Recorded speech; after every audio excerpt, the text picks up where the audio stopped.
Occasion ఏదైనా location ఎక్కడైనా తెలుగువారి వేడుక అంటే ఆలివ్ మిఠాయి ఉండాల్సిందే. ఇప్పుడు మీరు అన్నారు కోట్ల మద్దతు లేకుండా ఎవరు గెలిచే పరిస్థితి ఉండేది కాదన్నారు కదా. ఇప్పుడు అదే చెప్తున్నాను అనమాట. అసలు నాకు తెలిసి ఒక 40 ఏళ్ళ రాజకీయ జీవితాన్ని అలా ఒకసారి తిప్పి చూస్తే కోట్ల బ్రాండ్ లేకోకుండా గెలిచిన స్థానం కోడుమూరు ఈరోజు. అంటే 2024 ఎన్నికల్లో కోట్ల హరిచక్రపాణి రెడ్డి గారు మీరు, కోట్ల హర్షవర్ధన్ రెడ్డి మీ కజిన్ ఇద్దరూ కూడా వైఎస్ఆర్ కాంగ్రెస్ పార్టీలో ఉండి వైఎస్ఆర్ కాంగ్రెస్ పార్టీ అభ్యర్థి సతీష్ గారి కోసము ఎంత కృషి చేసినా కూడా గెలిపించుకోలేకపోయారు. అంటే మీ బ్రాండ్ అనేది అసలు పటాపంచలైపోయాడా? అసలు ఒక సామాన్యమైన మాజీ జర్నలిస్ట్ దశగిరి గెలిచారంటే ఎదురూరు విష్ణువర్ధన్ రెడ్డి గారు ఎవరికైతే మద్దతు ఇచ్చి నిలబెట్టారో ఆయన గెలిపించుకోగలిగాడు. అంటే మీ బ్రాండ్ ఏమైంది? ఇద్దరు కోట్ల చక్రపాణి రెడ్డి గారు, కోట్ల హర్షవర్ధన్ రెడ్డి గారు ఇద్దరు ఉన్నా కూడా అసలు ఏమైంది అసలుకి?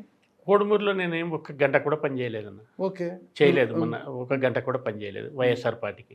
మరి ఎందుకు చేరారు పార్టీలో మీరు? నన్ను యాక్చువల్గా తీసుకున్న జేఎం 3 నియోజకవర్గాల కన్నా పనిచేస్తాననే ఉద్దేశంతో తీసుకున్నారు. కానీ ఇక్కడున్న రీజనల్ కోఆర్డినేటర్స్ కావచ్చు, పార్టీ పెద్దలు నన్ను ఆలూరులో మాత్రమే పనిచేయమన్నారు. మాత్రమే, అది ఇన్సిస్ట్ చేసి చెప్పారు. ఎవరు మా కోఆర్డినేటర్? ఎవరు మీ కోఆర్డినేటర్? రామ్ సుబ్బారెడ్డి అన్న. ఓకే.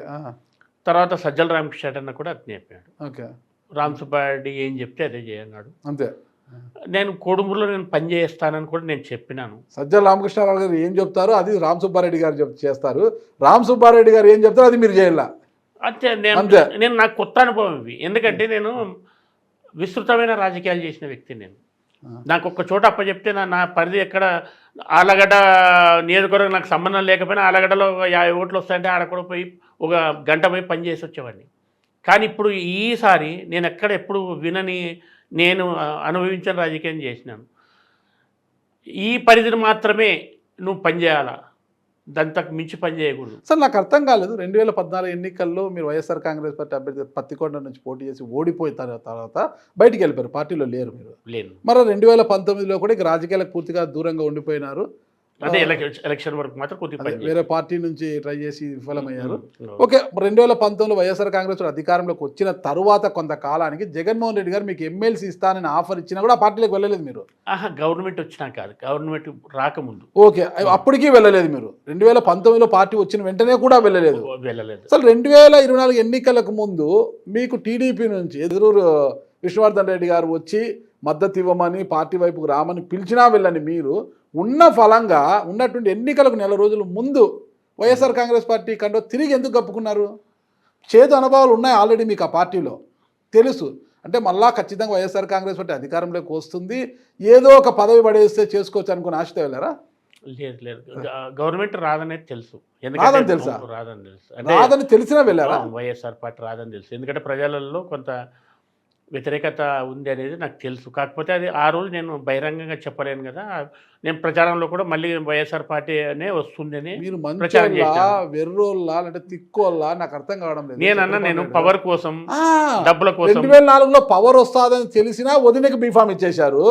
2024లో పవర్ లేక రాదు వైఎస్ఆర్ కాంగ్రెస్ పార్టీ అని తెలిసిన ఆ పార్టీ కండో కప్పుకోవడానికి కారణం ఏమంటే మా అన్న నుంచి నాకు పిలుపు లేకుండా తెలుగుదేశం లేక పార్టీ లేకపోవడం అది కరెక్ట్ కాదనిపించింది.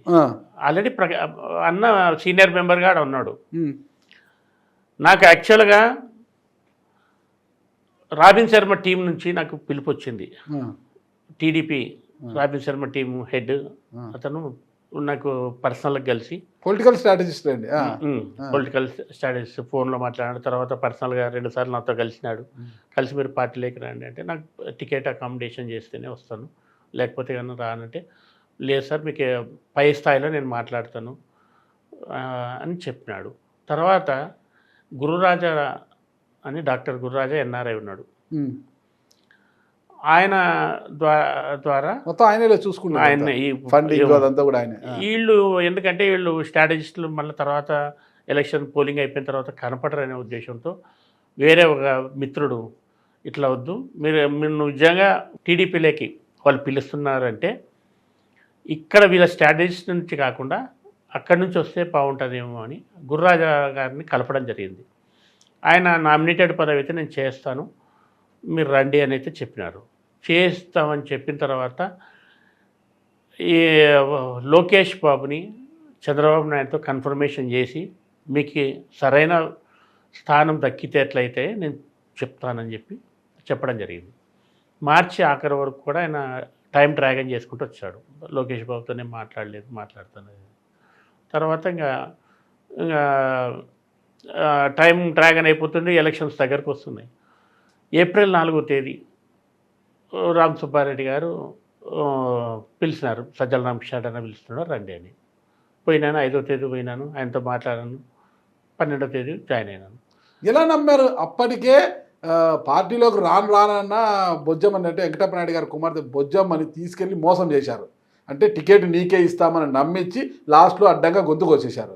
ఆ అనుభవం ఉంది మీకు, ముందర అనుభవం ఉంది. వీళ్ళు మాటలు తప్పితే చేతలు ఉండవు అనేసి. అది తెలిసి కూడా మీరు ఏ ఉద్దేశంతో వెళ్ళారు అసలుకి?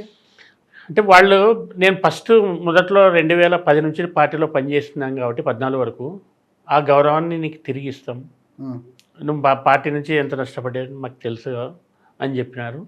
ప్లస్ నాకు కూడా ఏమంటే గౌరవం ఉన్న కాడనే ఉంటాను, కానీ పవర్ కాడ ఉండాలనే తాపత్రయం కూడా లేదు. ఎందుకంటే నేను వ్యాపారస్తుని కాదు, కాంట్రాక్టర్ని కాదు, ఇల్లీగల్ కార్యకలాపాలు చేసేవాడిని కాదు, క్రిమినల్ని కాదు. నాకంటే గవర్నమెంటే ఉండాలనేది ఏం లేదు. కాకపోతే క్రిమినల్ బ్యాక్గ్రౌండ్ లేదా? Criminal background zero. నన్ను రాజకీయంగా పెట్టిన కేసు అది. కోట్ల అంటేనే రాజకీయంగా ఒక పేరున్న కుటుంబం కదా. ఒక ఫ్యాక్షన్ లీడర్లకు మనం షెల్టర్ ఇవ్వడం వల్ల ఫ్యాక్షన్ మరకలు మనకు అంటుతాయని ఆ రోజుల్లో మీరు ఆలోచించలేదా? మన రాయలసీమలో రాజకీయము ఫ్యాక్షను సపరేట్ చూడడానికి అవకాశమే లేదన్న, అవకాశమే లేదు. ఎందుకంటే ప్రతి చోట రాజకీయమైన చోటంతా ఫ్యాక్షన్ ఉంది. డోర్ నియోజకవర్గంలో మొత్తం 3-4 విలేజ్ తప్ప ప్రతి ఊరు ఫ్యాక్షన్ ఎఫెక్టెడ్ విలేజే. నీకు ఫ్యాక్షన్ వద్దంటే ఇక రాజకీయం వదిలి పెట్టుకోవాల్సిందే. రాజకీయాల్లో పెద్ద స్థాయిలో ఉండి మా స్థాయిని ఢీకొట్టడానికి అవతల కేయి వాళ్ళు ఉండి తీవ్రమైన రాజకీయ పోరాటం జరిగినప్పుడు అది మిక్సప్ అయింది.